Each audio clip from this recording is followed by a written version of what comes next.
In basketball, there are always levels. There are always levels to things. There are always situations where you can be unbelievably good, but there's just levels to it. In the NBA, Chet Holmgren had maybe one of the 15 best rookie seasons we've seen in the last 10 years. Maybe one of the best 15 rookie seasons we've seen in the last 20 years. In the one and done era, he's been one of the better rookies. He had an unbelievable rookie season. Same with Donovan Mitchell, who had a ridiculously good rookie season. And we look at other team guys like Luka, who had a ridiculously good MVP season, even though I think he should have won it. But you could argue, it doesn't matter how good they are, there was just someone better. For Chet, Wemby was just one of the best rookies we've ever seen. Same with Ben Simmons for Donovan Mitchell. And for Angel Reese, I'm sorry, Caitlin Clark is the truth. She's the real deal. And I don't care if you're a box score watcher that is not watching these games. If you're watching these games, she is the real deal. Before we get on, if you guys are new to the channel, subscribe. We are trying to hit 8.8k by the end of the day, which is like, obviously, we are 11 away. There's a good chance we've hit it by the time this video comes out. And if we're trying to do that, why not go for 8.9k by the end of the day? Which is absolutely crazy. But tomorrow is a big, big game for Angel Reese. She is potentially playing against the worst team to ever play in the WNBA. The Dallas Wings with their 4 best players out injured. Like 4 of their starting 5 out injured. It's unlikely Enrique plays. It's unlikely Howard plays. The Wings probably will have 4 of their starting 5 out injured. And the only reason that I don't think that I think the Wings are going to try win this game is they have a pick swap with Chicago. So if Chicago get the first pick, it goes to Dallas anyway. So I think they're going to try still win games, but if Angel ever going to drop 25, tomorrow is going to be it, because if they don't win by 40, there's something seriously wrong with that Chicago Sky team. But the last couple of games have really shown.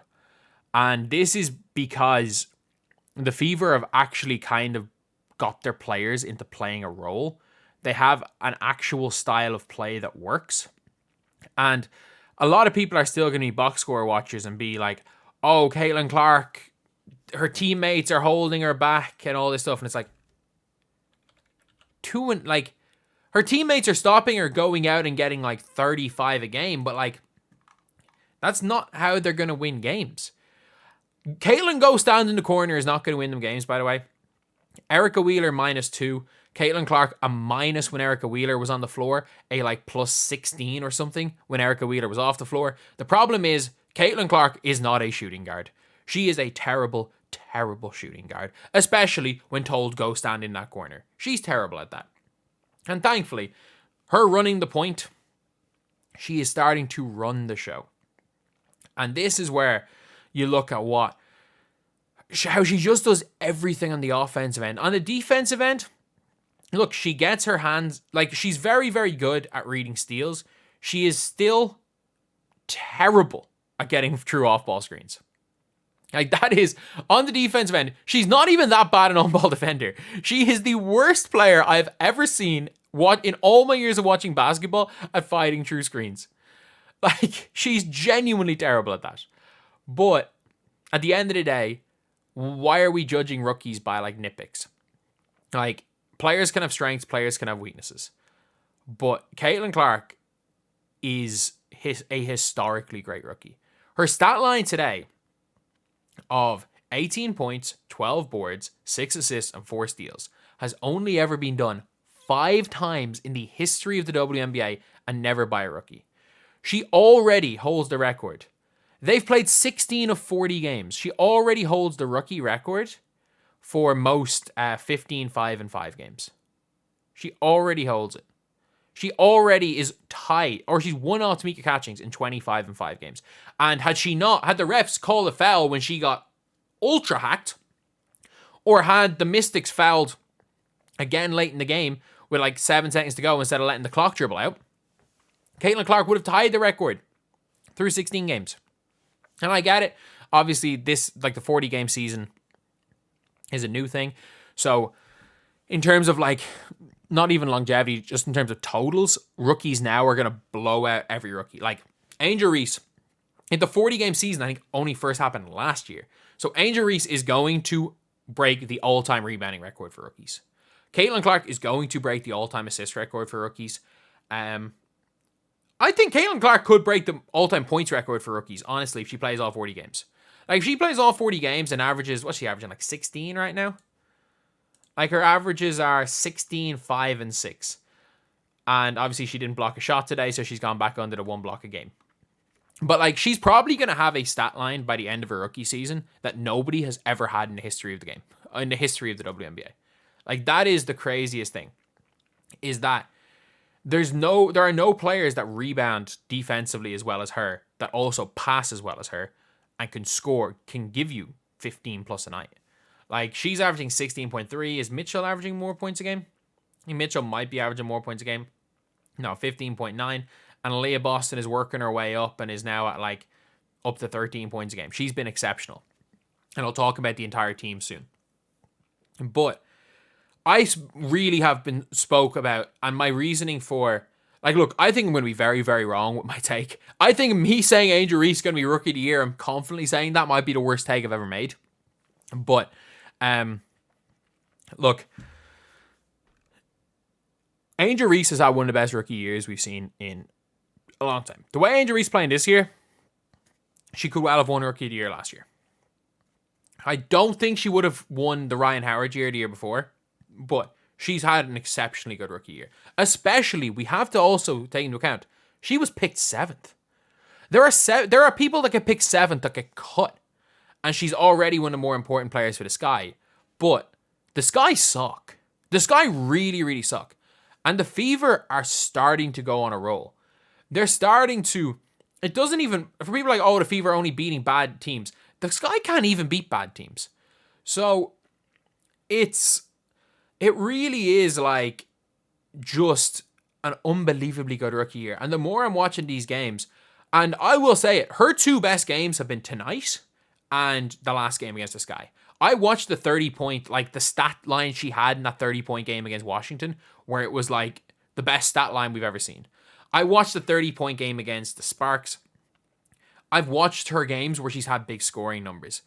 I've watched games where she's taken a bunch of shots. Like, she took 10 shots, or she took 12 shots today. She was 6 of 12 from the field, 4 of 4 from the free throw line.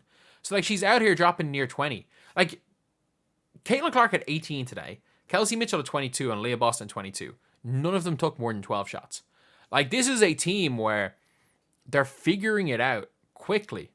And Caitlin Clark is getting easier open looks when eventually they take the garbage Christy Wallace out of the team.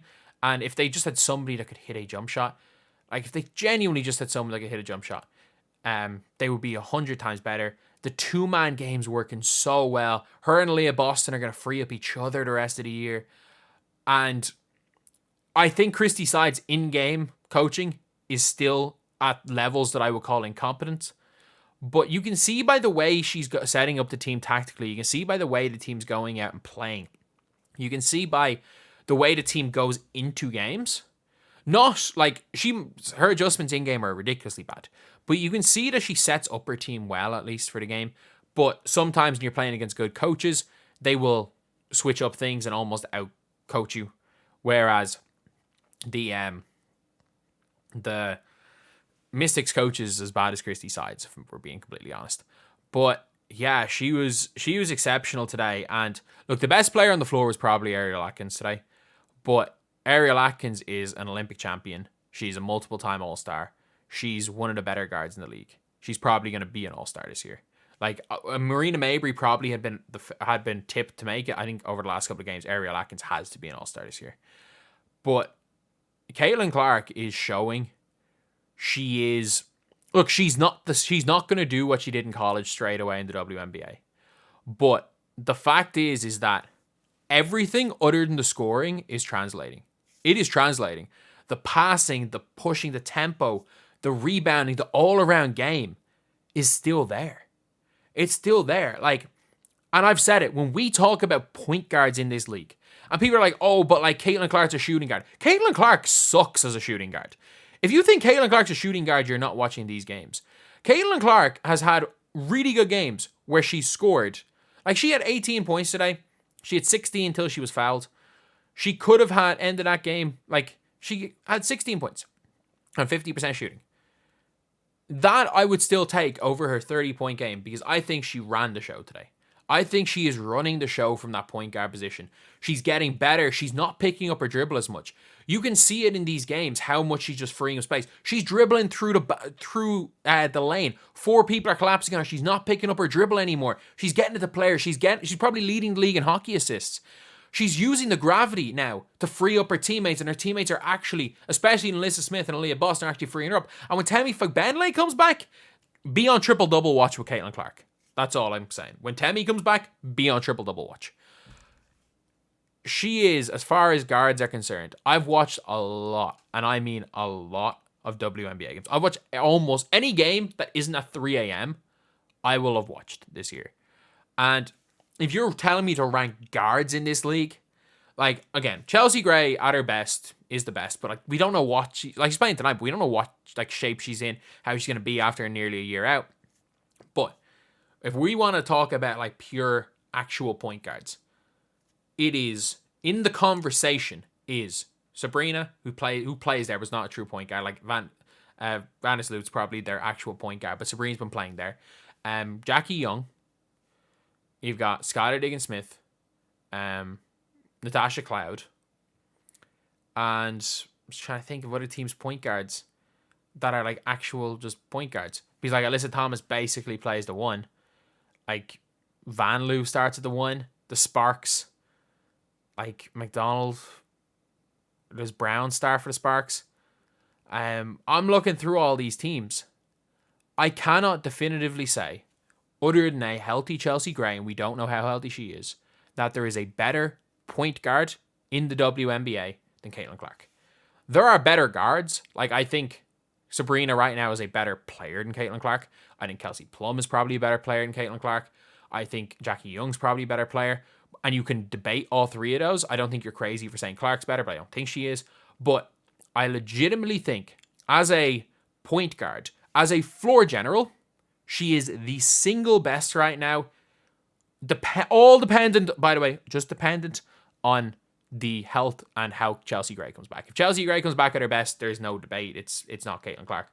But right now, as far as floor general, setting everything up, regardless of the points, and if you want to complain about the turnovers, like second in turnovers is Alyssa Thomas, who is probably favorite to win MVP right now. So, like guards, high usage guards are always leading in turnovers. If you look at the NBA, I'm pretty sure like some of the top 10 all-time turnovers are just the best playmakers of all time. Like, players are gonna do it. She does need to cut down a couple of turnovers, but it doesn't take away from the fact that like if she had players that could hit wide open jump shots, she would be averaging 10 assists a game. Or the fact that like a lot of the time she doesn't make the assist pass. She draws in the gravity. She's able to get it to a corner. They collapse. They make one extra pass. She's definitely leading the league in hockey assists from what I've seen. This is a no-brainer right now, barring injury. And I can't believe that I'm making 2 opposite videos, but like barring injury, I don't see a situation where Caitlin Clark does not win Rookie of the Year. I just don't. Like, anyone can get injured. We saw with Cameron Brink last night.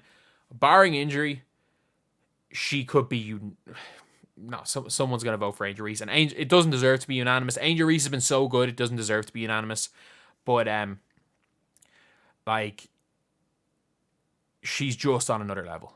Like, there are levels to this as far as basketball players go. And look, Angel Reese is going to be... I think both of them should be All-Stars this year. Like, I filled out my All-Stars and I put Angel Reese as an All-Star. I think the way Aaliyah Boston's playing recently, you gotta put Aaliyah Boston on the All-Star team. So, like, if I was to make my All-Star picks again, I probably wouldn't have Reese in, but up until the last 10 days, I probably would have had her in above Aaliyah Boston, but it's obviously fluctuating because it's so few games.